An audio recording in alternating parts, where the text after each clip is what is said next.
नोंमखकी ओइबा मिफम चरांगनब थोखिबगा लोइनना सुपनदगी मिन 12 खक चथरगा लोइसिनख्रे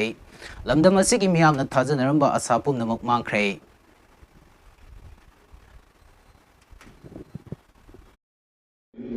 No, aikoina thangatari ko motion question do. Happy DC agenda, happy DC kari no hai. Please give me answer. Adu koi hai. There is not agenda. Agenda na yaw ka kadi aikoina thangali to that is deprived our right. Aikoina right matleba. Akoi ki agenda si bo Manipur kamera ba agenda yaw ra ba. Aduna rule karam rule mata session ke ko bibana adu hana de kana to biro adu tadi rule ji Manipur ke hangwan si agenda si bo rule ya sino Manipur agenda si apa sino Manipur kanna bai koi khana Manipur kanna ba khana garan kal jam siya de no chonam tande da ba khana sino Nakasina istikana sasal la tau kali Manipur khali Manipur su kan jaga agenda si amda yang de karma khali hausa Kurumjari, Mami TV miyang tabi ba kwai punamak taram noksari ngasi oiba hawji thokiba Manipur Legislative Assembly oiba wafam amasung hawji Assembly session karam na loishin kibage amasung karam na session adu chathaki ba habage atel ba pawdam amakak miyam thamjari Taragri thoi suba Manipur Bidal Sabha Mikhalgi mari suba nongjugi mifam ngasi ayuk pung 13 tawa matamdagi Speaker oiba T Saitabutana House da deksil pagloyana hariba session adu chathaba hawki adu moinamak hariba session adu heksin silakpa Assembly da Speaker na hek Sita Pambama Kurumjari Mami TV miyang tabi ba kwai punamakta hawji ngasi oiba assembly session da kari karamna mifam pangthok khibge hamasung kari karam wafam sing khana khibi haiba update miyam thamjari taragani thoi suba Manipur Bidhan Sabha Mikhalgi ngasi adugumlaba mari suba session gi assembly mifam ngasi yupung 13 taba matamdagi speaker oiriba T Saitabutana House da lekshila pagloyana assembly session hauki Adum moinamak assembly yoina hana thokiba bulletin da obviously reference lokhatpa amasung tongan ma committee gi report thamba loina atopa business sing packet pai wafam sing assembly yoina lekhiba tarabasu ngasi sathakiba assembly mi fam aduda charangna ba thoki Manipur gi itihas da amuba kalina taihawragadaba adugulaba assembly session ama oigani haina mamang thakta veteran politician ama oiriba okram joyang tongan ba political party sing mi usina hayo ki wafam adu ngasi oikiba assembly session aduda chauna mami taki Manipur gi puwari da ahan boina ngasi gi assembly session asida sumatagi minute 30 gani thoikak session phamkibana maram oiraga anoba puwari amadi soina semlagani ngasi gi assembly session aduda speaker na mahaki phamam da phamkhra matung session haunaba thawang lokhrapa matamda karigumba pham amata karigumba opportunity reference forward lokhatingai da house leadership oiriba chief minister N Biren mahaki phamam dagi lekhatuna hairiba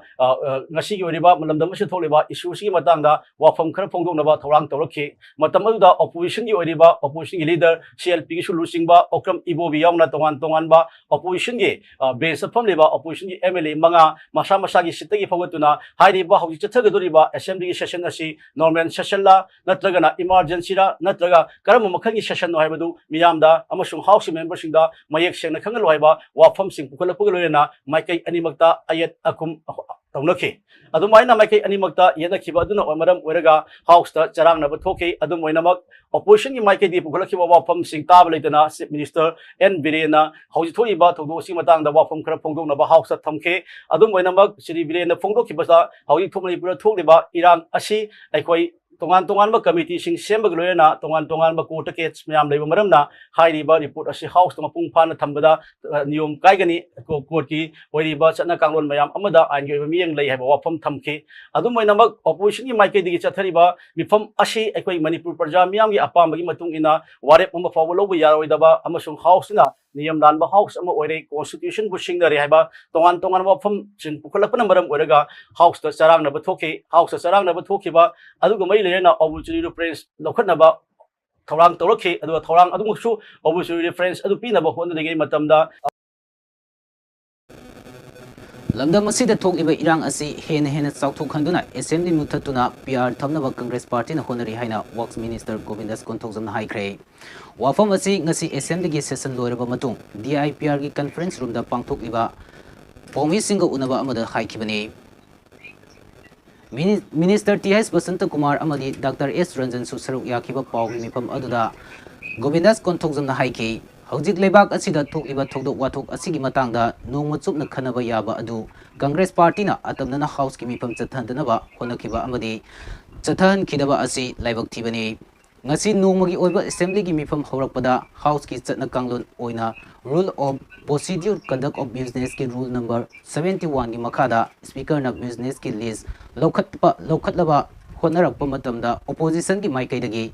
niyam gi wangmuda kholaw kaya lauksinduna House ki business Pikadhan Kidanaba, Sarang Nabatoki, Nasi Congress Party na Satakiba, Tong Asimak, Lok Sabada, Congress na Satakiba, Tong Adumagni. Congress Party gi, Rahul Gandhi, Manipur da PR Tamnaba, Dakshin Kiba Adugi, Gopini Haiki. Govindas Kontozam na Makata na Haiki, Sarang Nabatokiba Aduna Maram Oiraga, Speaker na Maike Animakta, Internaba Lena Napigani. Internal Lainaba Amadi, internal Lainaba Amadi, Wakaltana, Mifam Chatamba, Punkai Ama House, Aduna. Tauru Tauruba Matung Amukhana House Pamba Horpodasu, Opposition Mahosagi, Zatna Kanglun, Sing Zatna Kanglun Sing Tugaibi Duna, Zatarakiba Tong Sing Namaram Oiraga, House Ki Speaker na House Sinda, Dai Owner, Dai Tore, Haina Loktopagaluna House Lucian Kibani. Pumnamak Asigi Daita Opposition up, Pupumto I Haiki.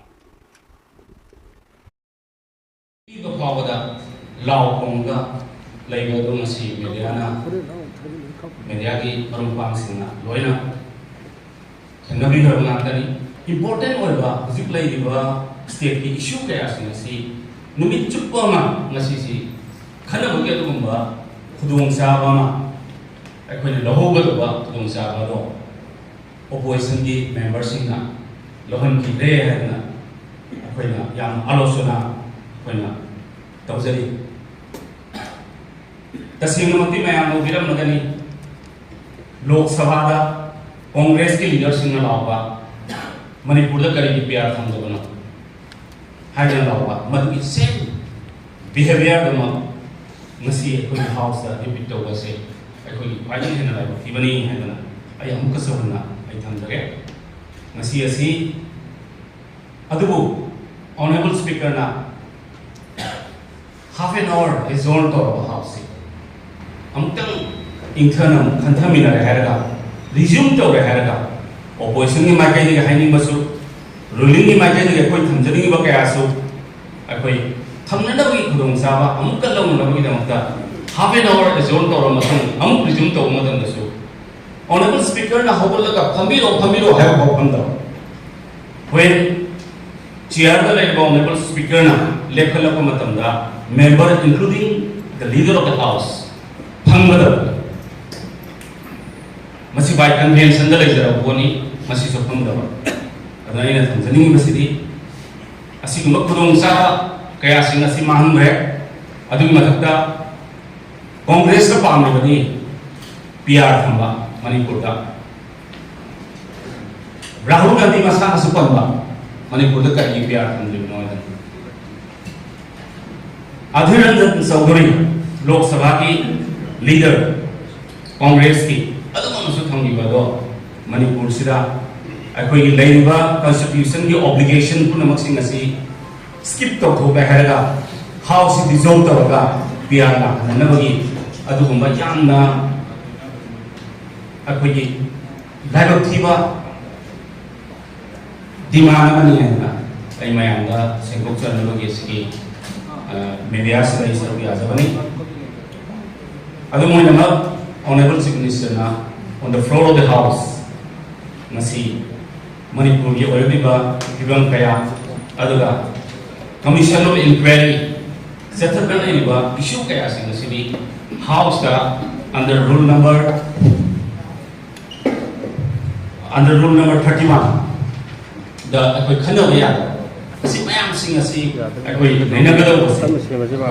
nainahan ki re maramadna Manipur de le biliba prasa singna akoi pulang na kami nagada bodi kai Manipur sida namdu le ka handaba amuk hena lamhan na bagi masak si opposition singa sinbani hayana ai mayam da thamsa Hauzik paliba lengak asina India ki system of democracy da amubu kali taisile. Haina ngasi Congress Party na MPCC ki office da amubu piran singkhatuna lengak asigi thongbu yaningda phongdokre. Tungda Congress baban da Paumi Singa unaba amada CLP gi lucingba okram ibobina haiki. Ngasi hairiba numit asi democracy satpa leibakta khwaidagi laibak thiba numit amani. House ki member oiriba sing amadi miyambu wa amata ngangba yaroi haiduna Maya da fibul na number ga chap manai ngasi sathaki ba assembly gi mifam da house gi members sing na masa gi apam sing pukhatna ba hotna ba da athing ba kaya piki rule gi wang da phamba mifam oiki haiba yauna wafam kaya phongdoki mayamna bevadi thokti haigada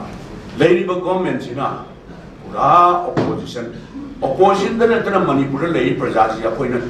tawni noi wangang ba yaroi noi Nachin Melaga Laga ni Haibagi type. Aduna Ningasi Asi Akoina Amuva Piran Sinkatana Sreda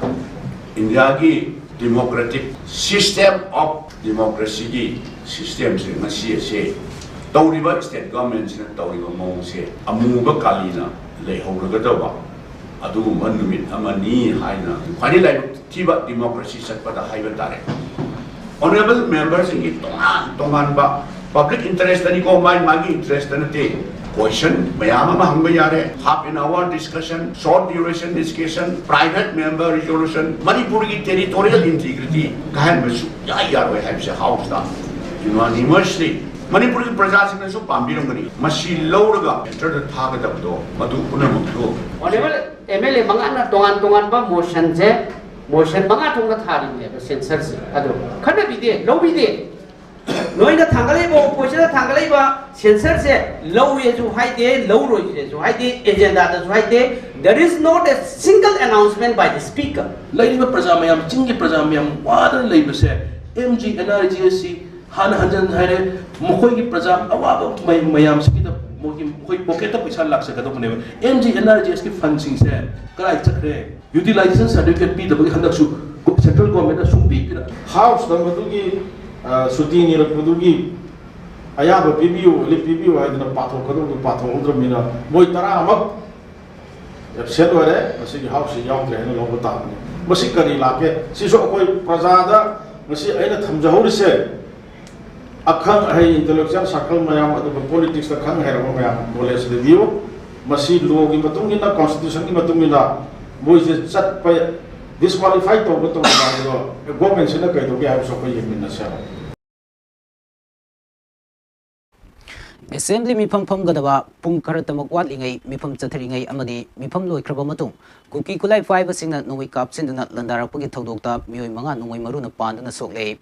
hairibu thodok asi ahanba oina ngasi ayuk pung 3 13 rom taba matamda Bisnupur district ke manung chanba naransena maning lekai da thokibani Nomaina Faduna Panduna Soklaba Mui Adugi Maming Salam Jotin Chahi Kuntra Manga Apopato Makawi Maki Yet Tangba Lengzumda Nomai Maru Amapan Badagi Ahanbo in a Bisnupur District Hospital like a Naram Matung Makatana North AOC the Leba Rasmedi City the Puraktuna like a Nari Hauzik Pawagi Oinadi Toina Kudung Tiningai Oidre Hairi Tagdoga Sigi Matanga Mami TV na Pangbo Pawgi Matung Inadi Ngasi Ayuk Nomaina Panduna Soklaba Jotinga Atupalekai Adu the Leminaba Sunil Koba Mui Amaga Puna Naran Sena the Leba second IRBG Poski Maning the Maning Tangba Saruk the Leba Lobukta Low Subatsaki Mafam Aduda Jotina Sajik Panaga Sunil Low Suduna Lading Matamda Kuki Kulai 5 Singa Nomai round Kaya Kapsilapatagi Jotin Nomaina Panduna Sokibani Hairi Tagdogadu Tokraba Matung Koisau Naraba Maike Adungi Miamna second IRB post da Tumjinduna Kuki Kulai 5 Singa Nomai Kapsin Laga Karigi Handuna Nomai Kap Tribano Haina Irang Hokre Hairi Miamgi Irang Adu Bisnupur District Police Ki Kambu Laktuna Laksinaba Hotnari Hairi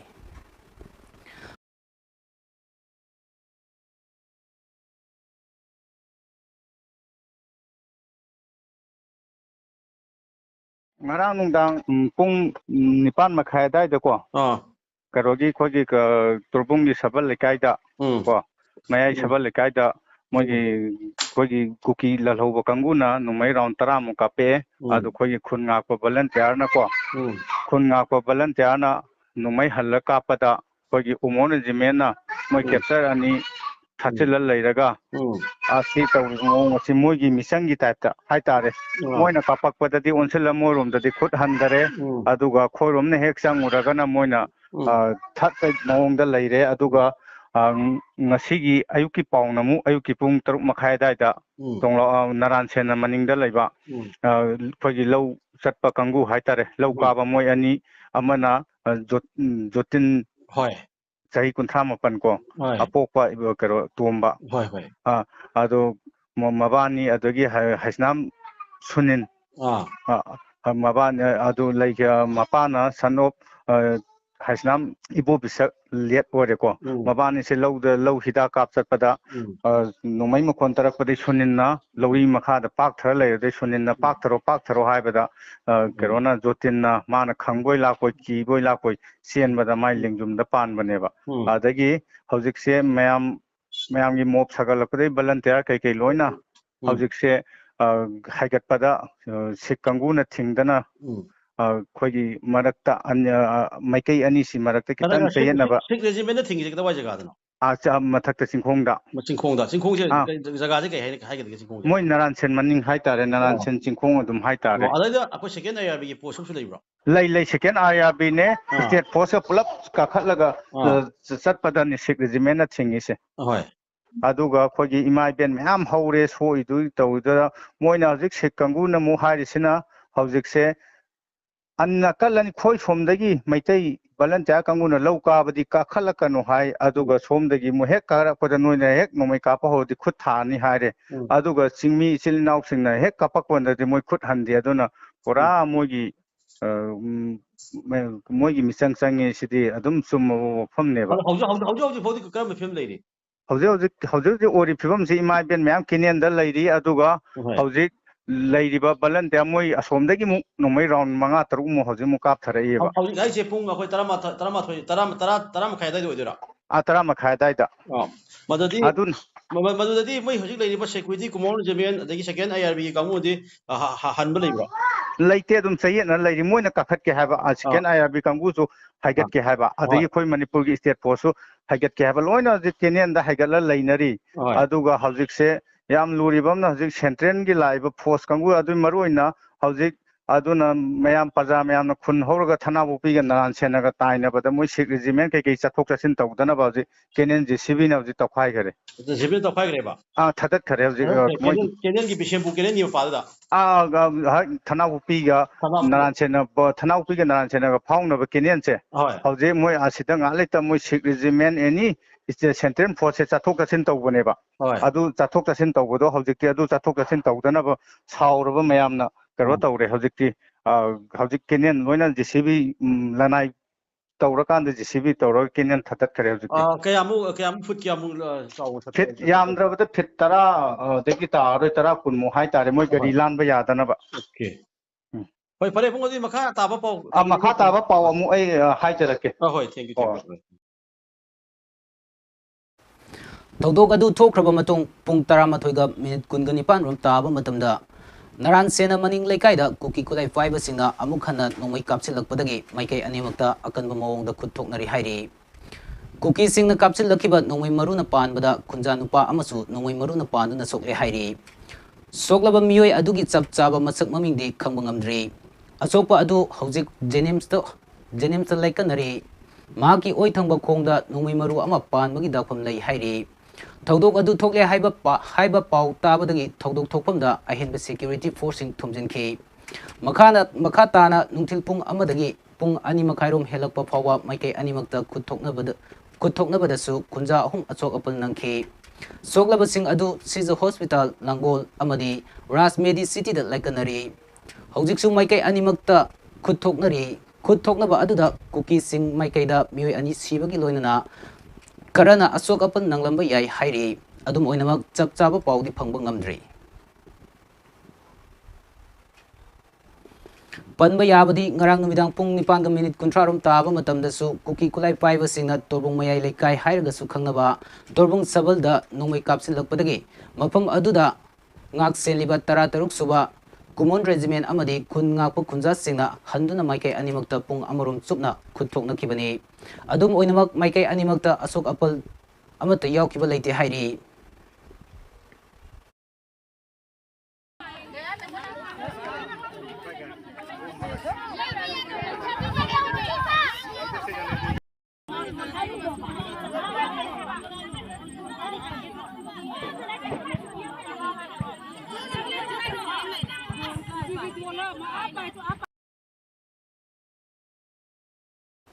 Security force na lokalakiba section thorang saruk ama oina haukiba pung kunmari gi manungda Imphal West East Bisnupur Thawal amadi Kakching gi tongan mafam singda paksana operation chathakre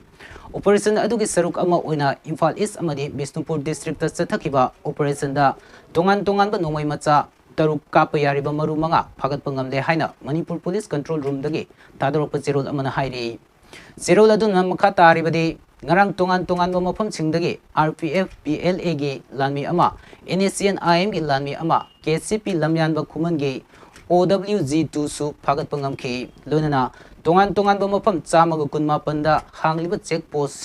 singdagi lo thugai ba mioi lising ani ga sukna kuntare su phagat khre hairi India government के Ministry of Sport sponsor तौरगा Thoubal college की international quality assurance cell IQAC अमसुंग physical education department अनिना पुन्ना सिंधुना national sports day लिसिंगनी कुलहुमदोय अमसुंग वर्ल्ड एंटरप्रेन्योर्स डे लिसिंगनी कुलहुमदोय की थौरम ngasi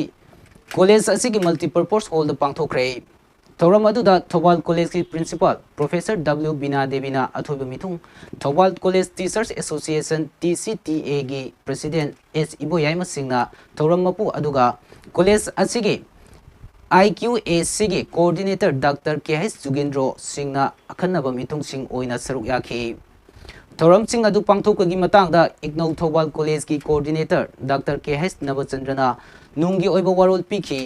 थौरम की सरुक अमा ओइना स्वावलंबी भारत अभियान के मखादा पांगथोकिबा वर्ल्ड एंटरप्रेन्योर्स डे की थौरमदा ST dairy and vermi compost Thoubal की प्रोपाइटर S Thomas सिंगना significance of dairy and vermi compost हाइबा हिरम सिदा रिसोर्स पर्सन ओइना वांगांखी लोइनना बैडमिंटन फिटनेस सेंटर अमसुंग टग ऑफ वार नसिंगबा मसाना सिंगसु पांगथोकी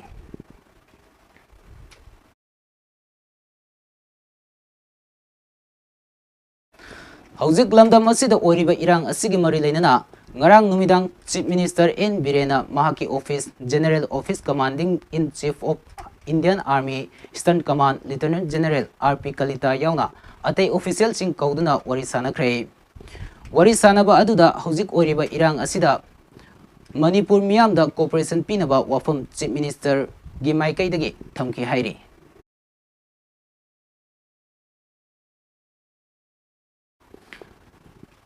हौजिक कांग संदोप लेना कया मियामदा नानरकपा असिदगी ngakthoknaba aikoi isa isana kangna chikhandnaba honaba amadi aikoi gi yum kai gi akoibasing luna na thamsi haina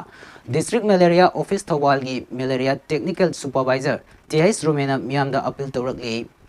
kangna sandokpa leina tina kaya sandorakpa asidagi section thawrang lokhatpa oina district vector borne disease control society thawal gi lising makhada kekru yari club yari pok KYCY amasung kekru yari women development organization anina mapung oiba thodang lauduna kekru khul gi laikai ahum imung chahum rongi kangkhal sing hida kapthoki thoramadu da saruk yakiba malaria technical supervisor TH Romena phongdorakibada ngasi phongdokliba kangkhal hidak lupthokpagi thoram asi kang sandokpa laina sing haibadi dengue Japanese encephalitis JE dagi ngakthok naba pangthok pani mahakna makhata na hai kangi laina sing asidagi ngakthok naba pambaidi isa na kangna chikhandaba amadi yungi akoibada kangna marum kokpham oiriba iram nala sing luna nana thamba isingi reserve patra sing makhum khumduna thamba amasung sijanadaba plastic bottle sing tire sing Kauta sing amadi bucket akaiba sing ising sangdanaba mafam chana paisinduna thamba asini haiki Kankal hidak lukthokpagi thoram aduda district malaria office thobal amadi primary health sub center ke kruge staff sing asa sing amadi club amasung mara paibi lupki mihut singsu saruk yaki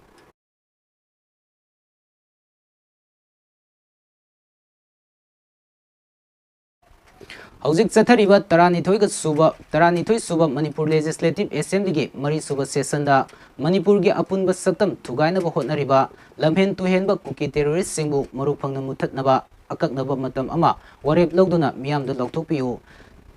Saijang Popi Women's Voluntary Association Luang Sangbam demand tawrakli Impal East District ki Luang Sangbam Saijang Popi da leba loop asigi office da Saijang Popi Women's Voluntary Association ki thomi singna ngasi ayu pung 12 dagi nungthil pung 3 phawba wakat mifam phamduna chathagadoriba mifam da tongan ba warep sing lo haiduna mifam phamkre mifam adu da saruk yakiba nungthom madhubulana hai haukiba me ahum dagi hauna kuki narco terrorist singna chathariba misam miyamgi yum kaya mai thaba mioi kaya mihat mipun Sathabata Natana, Manipur gi apun gi saktam thugaiduna, tongan ba administration taliba asigi mayokta, achet po waret ama, hayengi mifamda warep logadabani, mifam asina chapchaba warep lobang ngamdrabadi, Manipur lenga ki mayokta imasing amadi, Manipur miyam na lorak pa pirepta, loop asina mapung pa na support tawani haiki.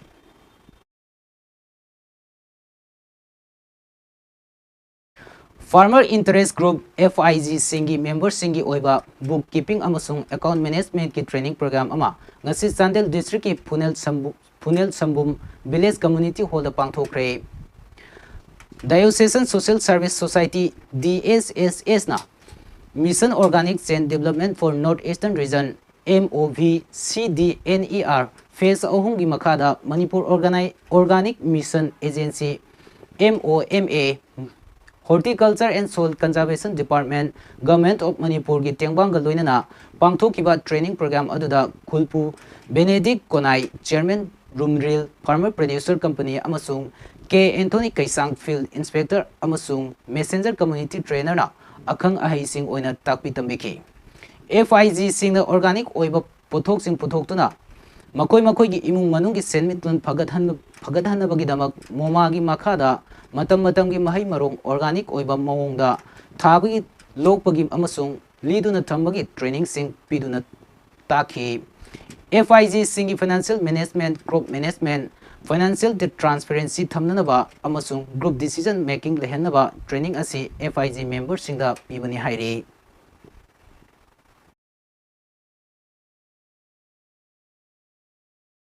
Minister of Sports Government of India gi makada ngasi lebak asigi mafam kayada National Sports Day palan thoram pangthokpagum Waiko Mani Girls College Thobal nasu college asigi complex da palan thoram asi pangthokre Chamlaba thoram aduda college asigi principal Professor Hais Manoranjan Sharma amadi Vice Principal Dr. S. Syam Kiran na lusingduna India gi hockey legendary player Major Dhyan Chand gi mafamda laikatuna ikai khumnaki Amadi India gi oina ahanba Padma Bhushan awardee su oiriba Indian hockey captain oiduna India gi damak Olympic Games da gold medal ahumlak loraktuna India gi minchat purakraba Major Dhyan Chand Singh punsi wari amadi mahakpu ikai khumnaba oina haukiba sahi 2012 dagi August 18 bu National Sports Day haina palan thoram pangthoklakpagi matangda college asigi sports and physical education in charge Okram Palina mahiroi singda pawdamki Tungda Mahiroi Singh basketball exhibition match amadi Oza Singh sports entertainment program sing pangthoki National Sports Day pangthokani haina Government of India na lekpi National Sports Day numisida Rashtrapati Bhavan da India gi president na akogi nation gi India gi afa player inkhalakliba medal lawrakla singbu punging thogapi boina samna Aroibada maruibu pau amukhana pizari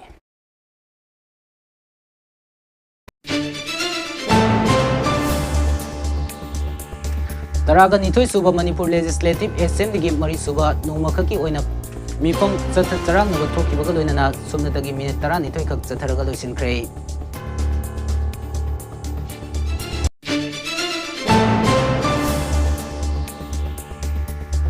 Congress Party na irang hena chauthok hanaba amadi lamdam asida PR thamnaba lalong kaya chathari haina Minister Govindas Konthokjam na haikre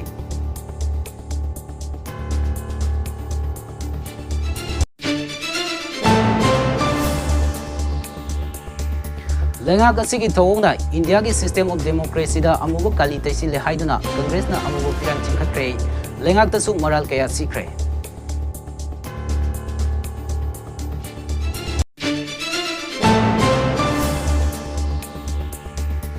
Kuki kulai pai basing na naran sina da landarak padagi maikai animak da kutok kunja manga ngumena panu na soke kuki gi maikai da ahum siramba yai thajanare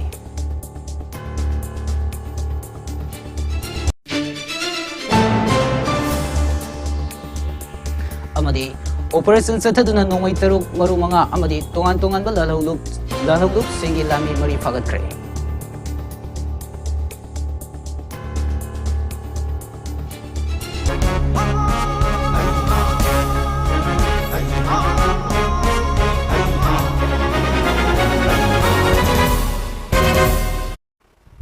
Hojik pungja phawgi oina MAMI TV paw update matang asit lo sinjare mathang MAMI TV paw update ka loinana pung 9 da meeting amuk tamisi